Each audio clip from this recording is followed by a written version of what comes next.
Hello fellow International Rescue Cadets, it is I, the Knight, and today we're going to be looking at the specifications for Thunderbird 4, and I'll just put the screen there.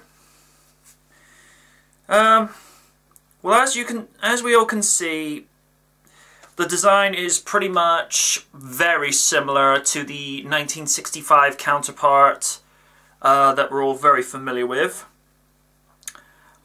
A lot of some of the key features have remained in, like for example, the lighting at the front is still there, but it's actually been incorporated into the craft rather than the visor that could be lowered or raised as almost like an add-on piece for the actual craft.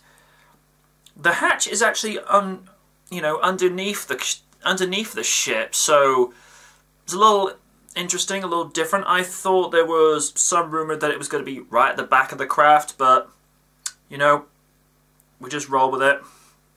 Cockpit is, well, that's pretty much unchanged. The engine intake, very similar to where it was with the original, but I notice it's covering the hatch from where it was on the original.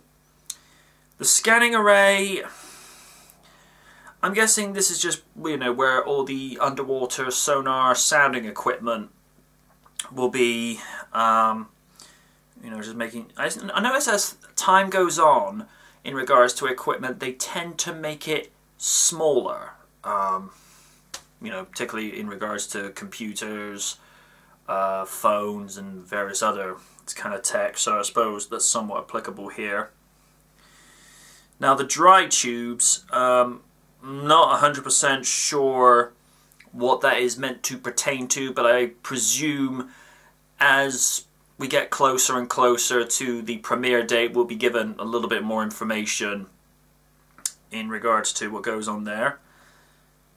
Now, where one of the original intakes would be, we have what is being referred to as robotic extension arms and harpoon launcher.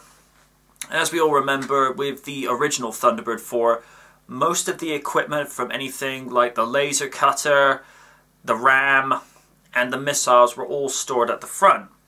And I've noticed there is no weaponry to speak of on Thunderbird 4, which is probably why they're trying to go with a, you know, less than lethal response, or non-lethal whatsoever. An interesting place to put the robotic arms, like I say, whereas before we would have had it right at the front, but there's obviously a reason as to why they've done it this way, and it's probably just to be a little bit more 20th century for a show that's meant to be set in the 21st century, if you get my meaning. The drive jets, not being an expert on aquatic vehicles or submersibles, I'm guessing, oh, dive jet, excuse me, I'm guessing that's meant to be pertaining to the functionality of, you know, the submersible's internal workings and whatnot. Again, not an expert on submarines, submersibles and other ocean craft, so again we'll probably be given more details and specifications as we go along. But in terms of the way Thunderbird 4 looks, I think it's a very faithful rendition to the original, but it's just a little bit more streamlined. I mean, I think for a lot of people, when we hear reboots, remakes, reimaginings, we think, oh good lord, they're going to stray totally too much from the original, and I'm happy to see with this that it's very recognisable from what we know and remember, but they're just modernising it and just making it look a little bit more believable and a little bit more aerodynamic, which I like it. We're getting a little bit closer to the exclusive trailer. We're now 2 days away now. But yeah, interesting specs for Thunderbird 4. Thunderbird 3 will be next.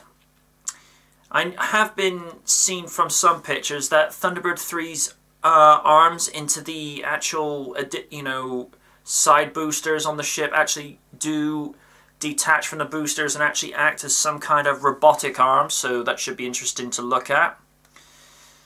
But the one I'm interested in seeing the specs of the most is Thunderbird 2.